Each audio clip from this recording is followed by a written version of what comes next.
আপুনি আপোনাক বিশ্বাস কৰেনে?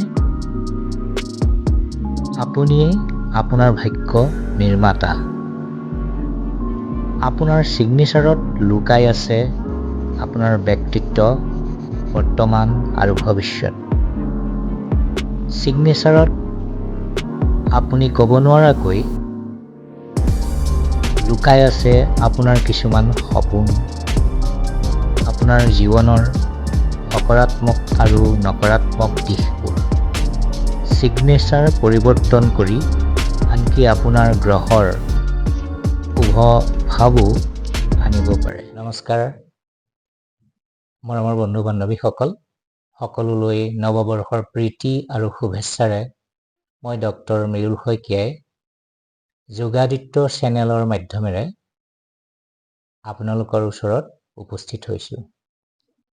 এই যোগাদিত্য চেনেলৰ মাধ্যমেৰে মই আপোনালোকৰ ওচৰত ছিগনেচাৰ এষ্ট্ৰলজি, জ্যোতিষ, যোগ, সংখ্যাতত্ত্ব এই বিষয়ৰ ওপৰত আলোচনা কৰিম।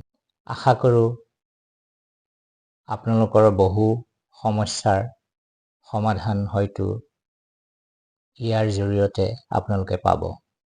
আজি এক অত্যন্ত গুৰুত্বপূৰ্ণ বিষয়ৰ ওপৰত মই আলোকপাত কৰিবলৈ ওলাইছোঁ, সেয়া হ'ল ছিগনেচাৰ এষ্ট্ৰলজি, যি হয়তো বহুতৰে অৱগত নহয় যে কোনো গ্ৰহৰত্ন নিপিন্ধাকৈ আপুনি ছিগনেচাৰৰ জৰিয়তে গ্ৰহবিলাকৰ প্ৰভাৱ আপুনি ইফাল সিফাল কৰিব পাৰে। ছিগনেচাৰ হ'ল আপোনাৰ ছেল্ফ ইমেজ, আপোনাৰ ছাবকনচিয়াছ মাইণ্ডৰ ইয়াত প্ৰতিফলিত হয়। বন্ধুসকল, আপুনি আপোনাৰ ছিগনেচাৰৰ পৰিৱৰ্তন কৰি আপোনাৰ গ্ৰহৰ প্ৰভাৱ সলনি কৰিব পাৰে। এটা ভাল ছিগনেচাৰ হ'বলৈ কেইটামান বিষয়ৰ ওপৰত লক্ষ্য কৰিব লাগিব। প্ৰথম কথা হ'ল প্ৰথমৰ আখৰটো কেপিটেল লেটাৰ হ'লে ভাল হয়।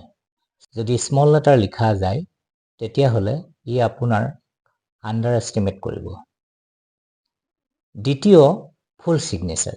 আপোনাৰ ছিগনেচাৰটো সম্পূৰ্ণ হ'লে ই সকলো গ্ৰহকে এক্টিভেট কৰাটো সূচায়। 3 নম্বৰত, ছিগনেচাৰৰ তলত সদায় আণ্ডাৰলাইন কৰিব। আণ্ডাৰলাইন কৰিলে ই আপোনাক জীৱনত যিকোনো মুহূৰ্ততে যিকোনো ব্যক্তিৰ পৰা ছাপোৰ্ট পাব পাৰে। ই ছাপোৰ্ট কৰাৰ নিৰ্দেশ কৰে।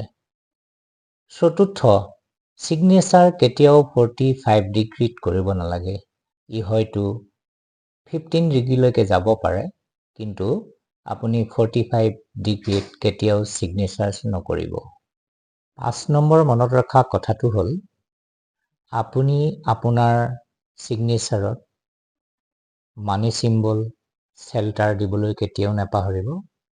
বিভিন্ন ধৰণৰ চিম্বল ছিগনেচাৰ এটাত দিবলগীয়া বহুতো চিম্বল থাকে, সেই বিষয়ে পিছত আলোচনা কৰিম। আশা কৰোঁ আজিৰ খণ্ডটোৰ মাধ্যমেৰে আপোনালোকে এটা ভাল ছিগনেচাৰ কেনেকৈ তৈয়াৰ কৰিব পাৰে তাক অৱগত কৰা হ'ল। আশা থাকিল আপোনালোকে এই চেনেলটো আদৰি ল'ব আৰু ছাবস্ক্ৰাইব কৰিবলৈ নাপাহৰিব। ভৱিষ্যতে পুনৰ লগ পোৱাৰ প্ৰতিশ্ৰুতিৰে ধন্যবাদ, নমস্কাৰ।